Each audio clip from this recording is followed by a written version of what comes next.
And hi everyone, welcome to the Red October Network. Thank you for watching and hope you enjoyed the mall video. Anyways, I wanted to make a video.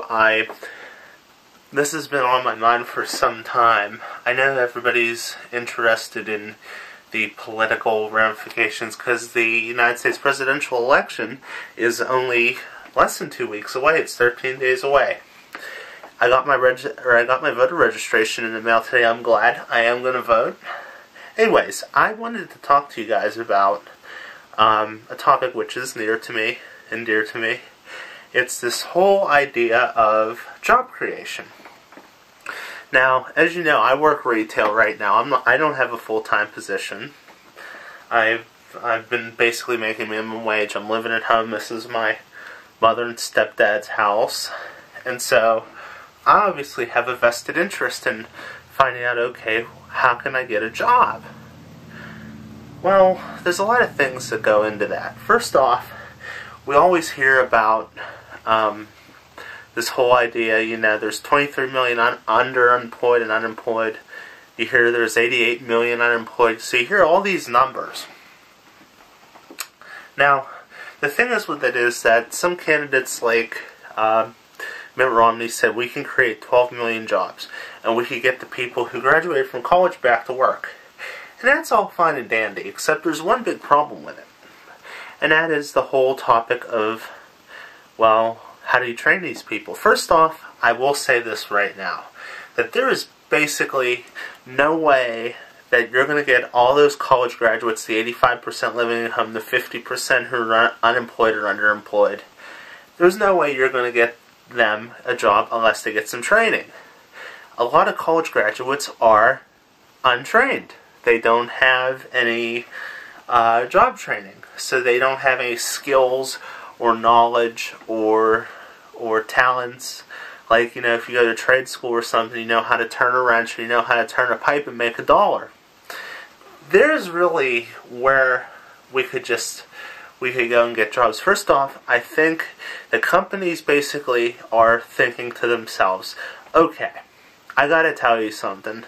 You know, we are tight on our budgets, which you may or may not believe.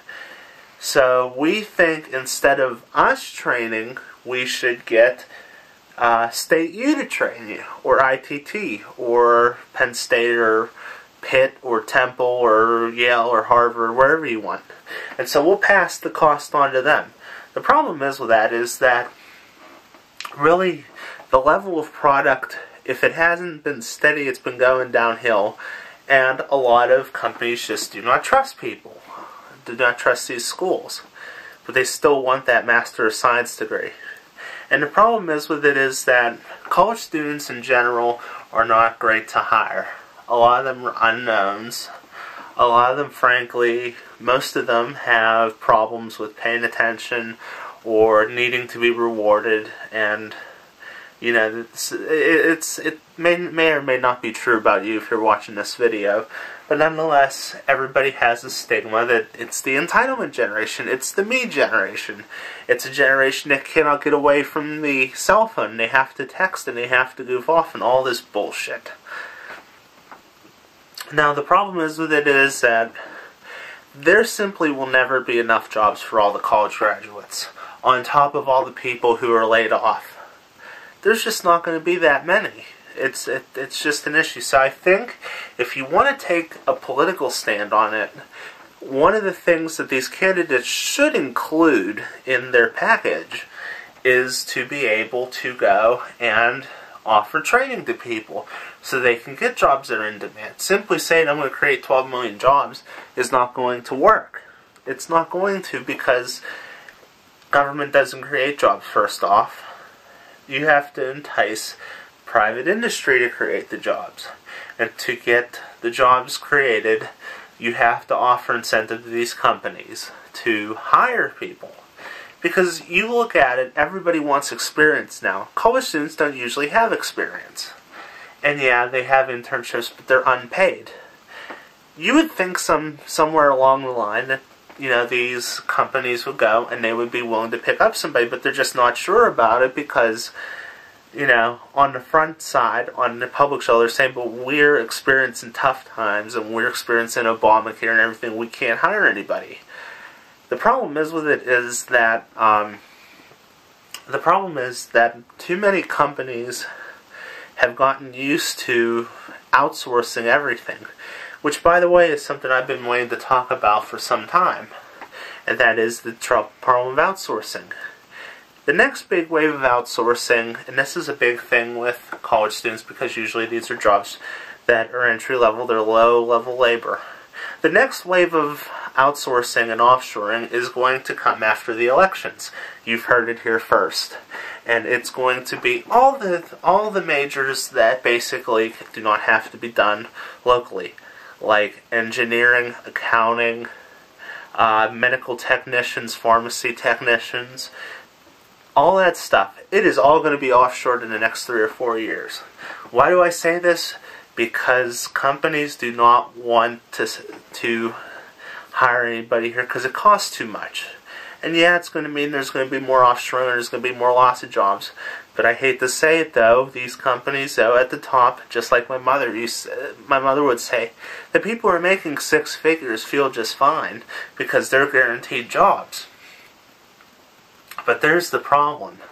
And yeah, I know that a plumber or an electrician can't be outsourced or offshored, but the difference is a country full of trades is not necessarily going to work out. I would say if you're good with your hands, that if you're 17 or 18 or even below the age of 25, you should be going to trade school right now instead of getting that master's or that bachelor's in something. And yeah, you can play bullshit bingo and say basket weaver, Starbucks, barista, and there's useless majors. But the problem is with it is that the college debt isn't going to go away right now, and that college debt is going to saddle this entire economy. Once the baby boomers retire and pass away, and Generation X begins to retire, and they start to move up, there's going to be huge vacancies at the bottom. And nobody's going to be buying houses, and nobody's going to be buying cars and everything. So you can think of this student loan debt as being a pull down on the entire economy.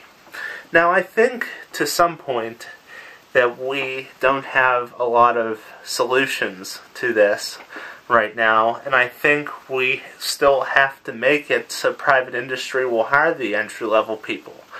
Obviously, the thing is with it is if you're like me, and you don't have any real references or real internships that are in your field, obviously you do what you can to email resumes and whatnot, and it doesn't work too well.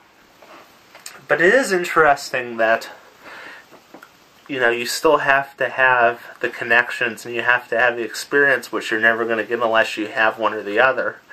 But we do need to bring America back to the point where you can start with a company and you can be a valued member of the company rather than just a liability and somebody who can be eliminated at any point. And there is a lot of corporate greed, and I hate to say it too, that in the almighty chase for the dollar nowadays, it is a problem. Because we rate jobs not by their addition to the economy or addition to our advancement as a human race. We say, oh, but I make $80,000 a year being a master plumber. All these college students, you're only making $30,000 a year.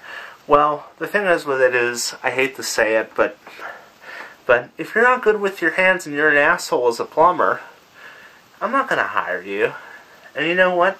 You don't get laid, yeah, and you know what? Basically, what's going to happen is, in a couple of years when the college bubble bursts and people flood the trades, then you're going to realize that you're not going to be making $8,000 a year. In fact, to be honest with you, I truly think, as a main point, that what we're going to see is we're going to see the H-1Bs come in and start taking plumbing jobs for $10, $12 an hour. They're going to be hired by the corporate drones, like Home Depot, Lowe's, and those kind of home improvement warehouses where they'll be hired to do cheap labor.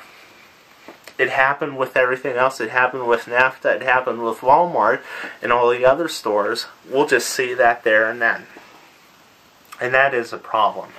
I do think, though, that two candidates have different approaches on it. I do think that we should be responsible in this country to make sure that our neighbor is taken care of. We have way too much caring for ourselves in this country that it is really a problem.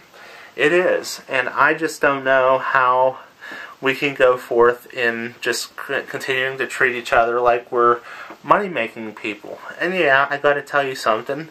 In capitalism, there's always a point where basically you have greed and jealousy. Everybody's jealous because the guy down the street has a new Mustang, or just added on to his house.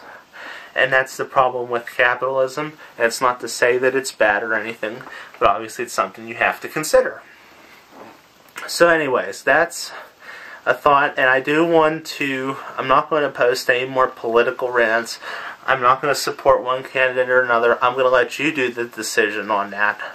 But I will say this, we do need to create more jobs, but we need to create them in a variety of subjects. I think the mere fact that, for me, I can offer you a global warming solution, or climate change, or geography, or meteorology, or pretty much anything earth science I can provide you with an answer, makes me of value to it. Not to say that I'm going to put it on my resume, or make this my video resume, but nevertheless, there you go. So I want you to think about that a little bit, and I want your comments and everything. I want you to subscribe, obviously, if you like this video. We're getting close to 600 videos here on the Red October Network, and we'll be collecting the ad revenue, so watch those ads. If you like them, you know what to do. So anyways, thank you for watching. See you later.